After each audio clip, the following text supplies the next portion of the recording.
नमस्कार MP classes को आपण मानक स्वागत।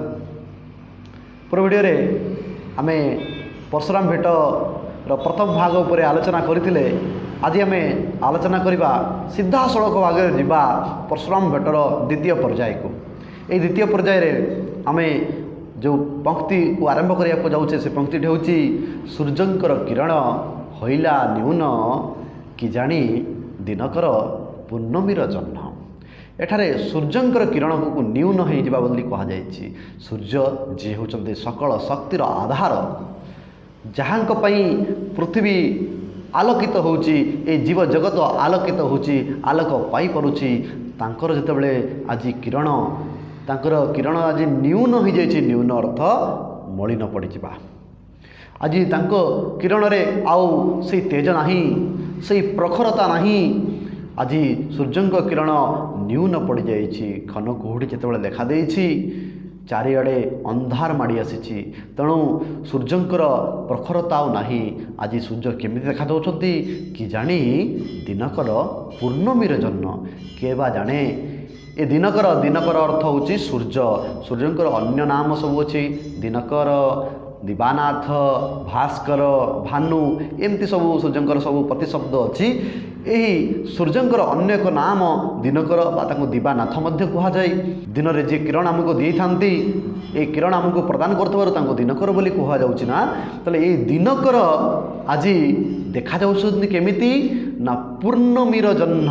पूर्णमी पूर्णमी कहले पूर्णिमा तिथि। आम जानिचे पूर्णिमा तिथि रे चंद्र पूरा पूर्ण चंद्र थांती, पूरा गोलाकार पात्र सदृश देखा जाउछन्ति। जेमिति लागे आकाश रे गोटे रूपार थाली की गोटे थई देछि। ठीक सही भलिया आज सूर्यंकर किरण जेतेबेले न्यून पड़ जाइछि, मलिन पड़ जाइछि, सूर्य आउ तेजियान देखा जाउ नहंती। दिन बेले आम तो सूर्य को देखि पारे ना, आम आखि को कष्ट हुए, पीड़ा हुए। किंतु आज कुहुड़ी होइछि बोली, घन कुहुड़ी होइछि बोली, अंधकार अछि बोली सूर्य ठीक पूर्णमी तिथिर जह्न सदृश से रूपा थाली भलिया देखा जाउछन्ति। कि जानी दिनकर पूर्णमीर जन्म। परवर्ती पंक्ति को देख पिला माने निज निज बही को लक्ष्य कर। कौन अच्छी? धूमकेतु उदय हईला कि गगने, दिवसेण उदय हईला तारा माने। धूमकेतु जदि दिन बेले धूमकेतु आकाश मार्ग रे गगन कहले आकाश रे जदि धूमकेतु देखा जाए ताहले अशुभ सूचना आस्ताय बोली कहा जाउछे। एठारे दिवसणीय, दिवसण कह अर्थ होची दिन बेले। जदि दिन बेले तारा माने देखा जाती, नक्षत्र माने जदि आकाश मंडल देखा जाती, ताहले से अशुभ सूचना आसीताए। बेले बेले आमे देखिया पाऊ दिन बेले यही गगन मंडल रे, यही आकाश मंडल रे तारा माने उदय होइतेबा। जदि यही सबू तारा उदय होवा सूचना जदि दिन बेले आसी जाए, जो विपरीत कथा तारा माने राति रे उदय होती, किंतु बेले बेले देखा जाए दिन बेले उदय होवा, धूमकेतु उदय होवा, तारा माने उदय होवा, आकाश रे आसी जिबा, चिकमिक देखा जिबा। ए तारा मानकु एठारे अशुभ सूचक बोली कहा जायछि। एडी एई प्रकार अशुभ लक्षण देखुचंती किए? दशरथ महाराज। आज अयोध्यार नरपति दशरथ ये सबू अशुभ लक्षण गुड़ाक आखि आगे नाची जाऊँगी, आखि आग को चली आसुची। धूमकेतु आकाश रे उदय हवा, दिन बेले दिवसण अर्थ होची दिन बेले तारा माने देखा दिबा, ये सबू अशुभ सूचना तांको देखा देछि। तापर पंक्ति को देख पिला माने कौन अच्छी? कुहुड़ी कला प्राय नदिशई दिवस, प्रबल हईण जे बहई बतास।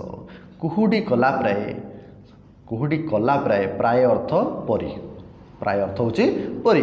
जे कुहुड़ी कला भलिया, कुहुड़ी कला परी दिवस नदिशई दिवस। दिवस कहले कौन? दिन। दिवस अर्थ होची दिन। दिन आज देखा जाओ नहीं, जितेबाला कुहुड़ी ही जाए ताले दिन आउ देखा जाए नहीं। कुहुड़ी कला भलिया आज नदिशई दिवस। प्रबल हईण, प्रबल बेगरे, क्षिप्र बेगरे आज बहुची कौन? बहई बतास। बहुची अर्थ प्रभावित हवा, बतास अर्थ होची पवन, जोर पवन होता झड़ तूफान को बतास बोली कहा जाता है। जिते पवन जोर दिए, पवन प्रबल मात्रा जिते पवन हुए से अनिष्टकारी होता है। घर द्वार भांगी दिए, घर द्वार भांगी दिए, गछलता भांगी जाए, घर द्वार उड़ी जाए, लोक मैंने ନାହିଁ ନଥିବା ଅବସ୍ଥା ଭୋଗ କରନ୍ତି। ତେଣୁକରି ଏଠି କୁହାଗଲା ପ୍ରବଳ ହଇଣ, ପ୍ରବଳ ବେଗରେ, କ୍ଷିପ୍ର ବେଗରେ, ଜୋରରେ ଆଜି ପବନ ବହୁଛି। ତେଣୁ ଏଇ ଜୋରରେ ଯଦି ପବନ ବହିଥାଏ ସେ ବି ଅଶୁଭ ହୋଇଥାଏ। ଯଦି ଦିନବେଳେ ଆମକୁ ବାଟଘାଟ କିଛି ଦେଖାଯିବ ନାହିଁ ତାହେଲେ ବି ଅଶୁଭ ସୂଚନା ସେ ଦେଇଥାଏ। ତେଣୁ ଏ ପ୍ରକାର ଅଶୁଭ ସଂକେତ, ଅଶୁଭ ସୂଚନା ଆଜି ପାଉଛନ୍ତି କିଏ? ଦଶରଥ ରାଜା ଦେଖୁଛନ୍ତି, ଦଶରଥ ମହାରାଜା। ତାହେଲେ ତାପର ଧାଡ଼ିକୁ ଦେଖ ପିଲାମାନେ। ଦଶରଥ ବିଚାରେ ଉପସର୍ଗ କଥା, ବଶିଷ୍ଠକୁ ରାଇ ବିଚାରେ ମହାରଥା। ଦଶରଥ ବିଚାରେ, ଦଶରଥ ବିଚାରେ ଅର୍ଥ ଦଶରଥ ରାଜା ବିଚାର କରୁଛନ୍ତି ସେଇ ଉପସର୍ଗ କଥାକୁ। ଉପସର୍ଗ ମୁଁ ପୂର୍ବ ଭିଡ଼ିଓରେ କହିଦେଇଛି, ଉପସର୍ଗ ଅର୍ଥ ହେଉଛି ଉପଦ୍ରବ୍ୟ ବା ବିନାଶକୁ ଯେଉଁଟା ବୁଝାଥାଏ, ଅଘଟଣାକୁ ବୁଝାଯାଏ। ତାହେଲେ ଉପସର୍ଗ ସେଇ ବିନାଶର କଥାକୁ ଆଜି ଚିନ୍ତା କରୁଛନ୍ତି, ସେଇ ଉପଦ୍ରବକୁ ଆଜି ଚିନ୍ତା କରୁଛନ୍ତି, ବିଚାର କରୁଛନ୍ତି କିଏ? ସେ ହେଉଛନ୍ତି ଦଶରଥ ରାଜା।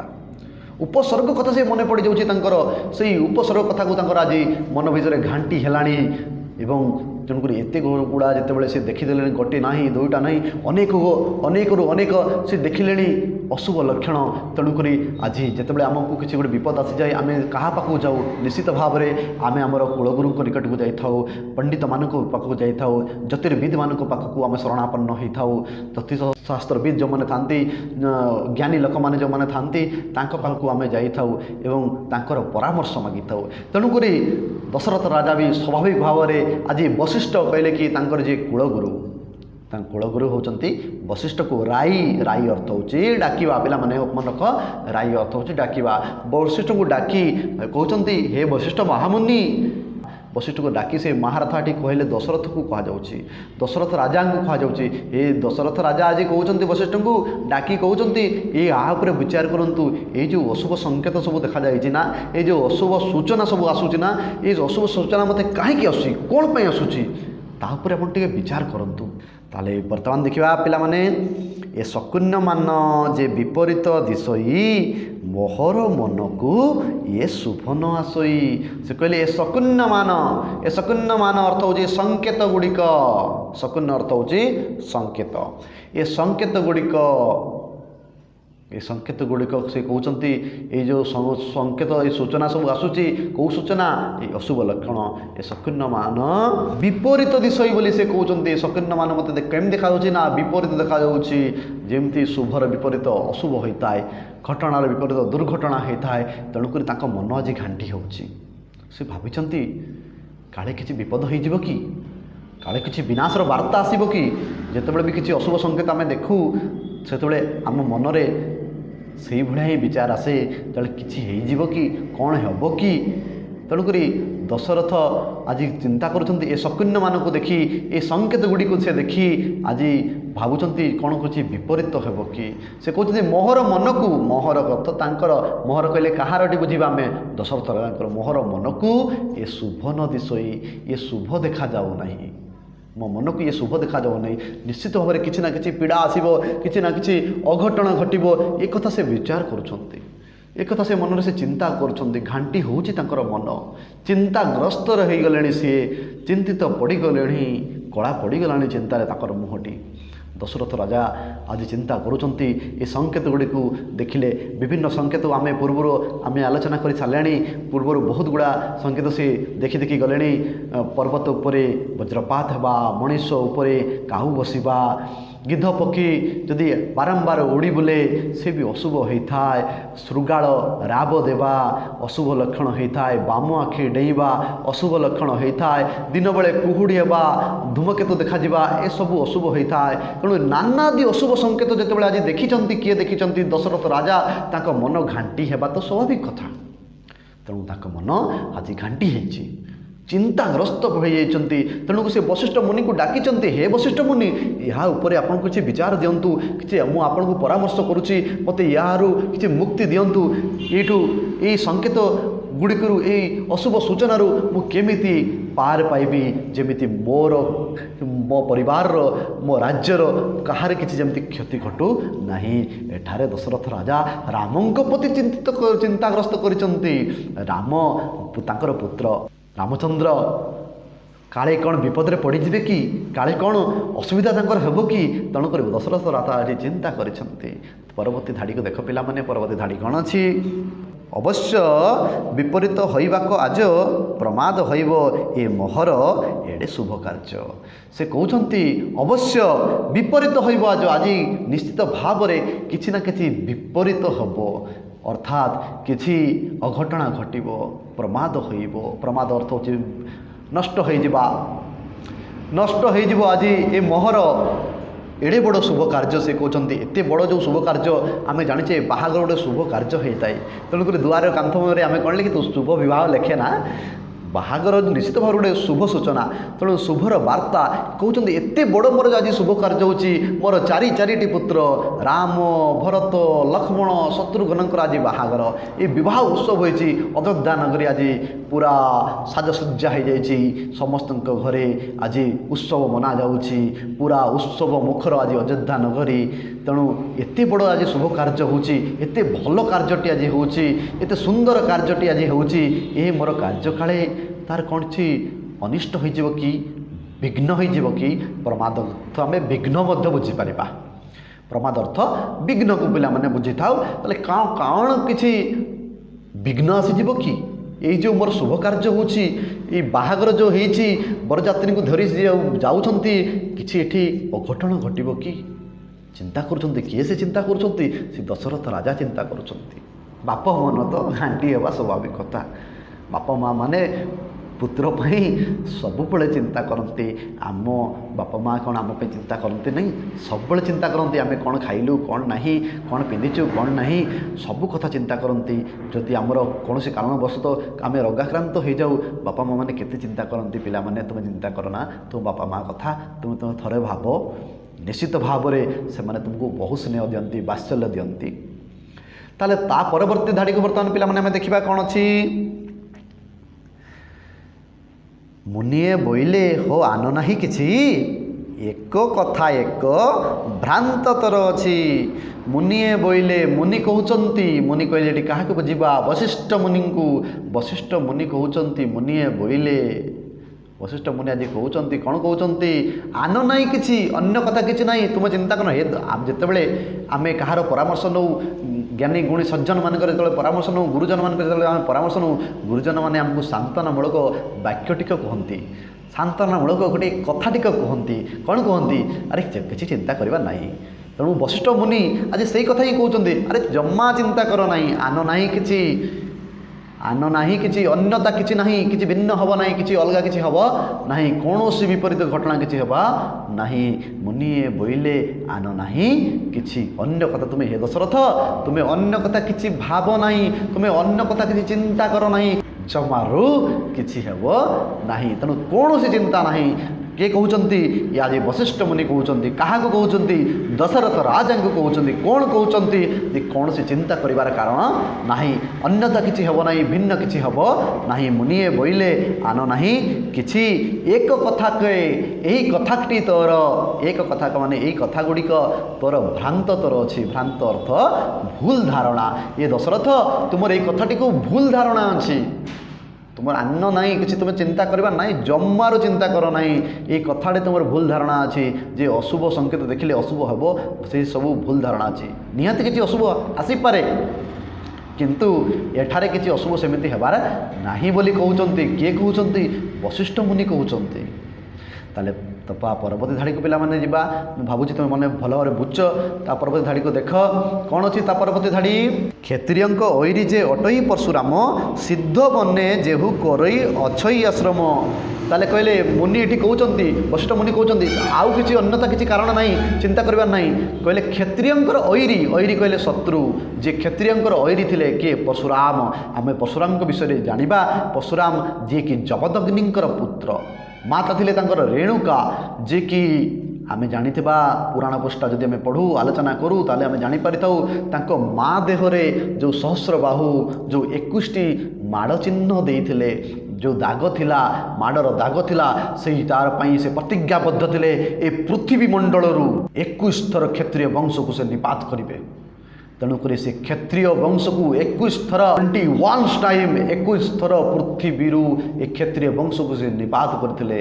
क्षत्रिय मानकर जिते अत्याचार बढ़ी जाइला से क्षत्रिय मानकर अत्याचार पृथ्वी को निवारण करने से 21 थर पृथ्वी निपात करते। क्षत्रिय वंश को नाश करते समूले नाश करते।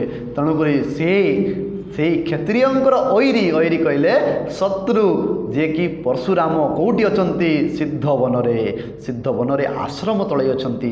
केवल सेईटा खाली आमर चिंता आउ किछि चिंता नाही। वशिष्ठ कहते जदि सी भेट पड़ जाए ना जदि देखा हो सहित आमर कहार राम और परशुराम जब देखा हो ताहले सेठी चिंतार विषय अच्छी कहीं से भारी क्रोधी क्षत्रिय मानक से कौन करती हत्या कर दियंती मृत्युदंड दियंती। क्षत्रिय मानकर से जमु सदृश ऐरी कहले शत्रु से काल रूपक परशु को धरी था। परशु कहले आम टांगिया को बुझा टांगिया को धरी परशु धरती बोली नाम परशुधर भी परशुराम बोली कहगला। पूर्वर नाम तो राम थिला किंतु जितेबाला से अस्त्र धरी परशु धरी नाम परशुराम रे नामित होगला। ताले ये परशुराम से अच्छा कौटी सिद्ध वन रे आश्रम तले रही। आश्रम बहुत सुंदर शब्द मु पूर्व कहीदे आश्रम जोठी की समस्ते खुशी बासी रुहंती उत्तम आचरण जोठी थाए। आश्रम नियम तो अच्छी कौन बिनाश्रम रे जोठी अन्न भक्षण करा जाए जोठी खाद्य ग्रहण करा जाए नहीं। बिनाश्रम जी भी आश्रम रुहे से त्यागी हुए से ईश्वर को भक्ति करने सहित से निज कार्य को निजे समापन करें। तेणु आश्रम शब्द तेणु सिद्ध वन रे आश्रम तले रही किए आश्रम कर रही किए से क्षत्रियंकर ऐरी कहले शत्रु से होचंती परशुराम। से न पुण हो भेट पड़ जाई आज ताहाको देखिले जे हईब मंद कार्य।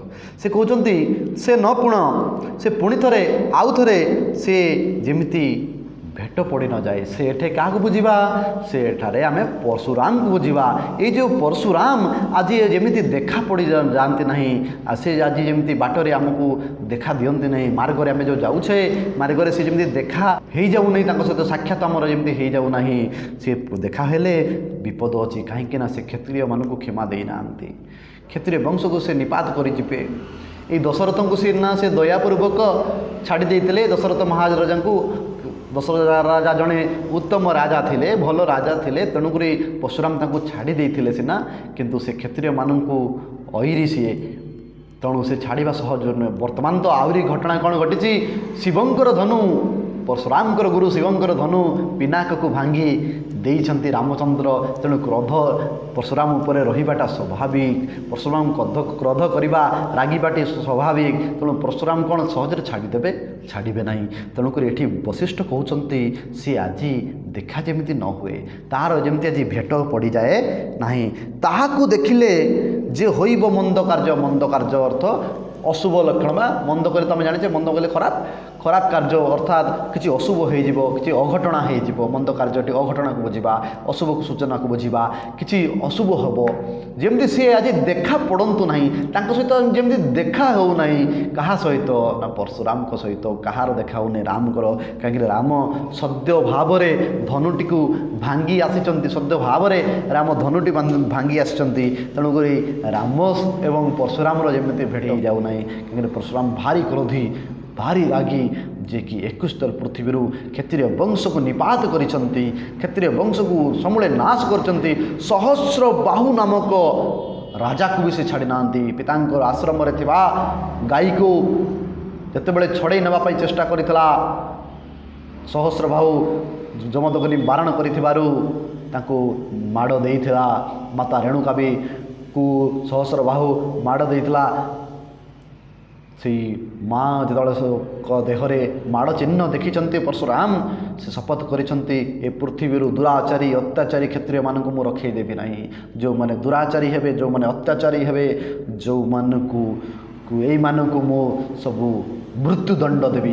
तेणुक से मृत्युदंड देइछंती। सहस्र बाहु नामक जहाँ पाखरे 100 हाथीर बल थिला सेई भलिया योद्धा को सेई भलिया वीर को मध्य परशुराम हरइछंती ताकू भी से मृत्युदंड देइछंती। केते केते लक्ष लक्ष सैन्य सामंत को धारण करथिबा सहस्र बाहु को मारिछंती। 21 थर पूरा पृथ्वी क्षत्रिय वंश को निपात करछंती सेही परशुराम जी कि आमे मानि थाए जानी थाए ब्राह्मण कूल से जन्म होती किंतु क्षत्रिय वृत्ति करुँच क्षत्रिय वृत्ति हूँ युद्ध करवा ब्राह्मणर वृत्ति हूँ समस्त मंगल विधान करवा मंत्र पाठ करवा शांति मंत्र पाठ करवा शांति मंत्र बदल रे सी कठोर धरी परशु धरी तेणु सी जमती आज देखा पड़ती ना ये कथा से कहते एते बोली तेहु जे करती गमन ध्याने बसीला रेणुका नंदन एते बोली तहु जे करती गमन ध्याने बसीला जे रेणुका नंदन एते बोली अर्थात यह कही एते बोली अर्थ यह कही तहु जे अर्थ हूँ सेठारू गमन करती यात्रा आरंभ करती यही कथोपकथन होती दशरथ और वशिष्ठ वशिष्ठ सांत्वना देखते बुझासुझा करते कहले किसी असुविधा नहीं अन्य किसी असुविधा नहीं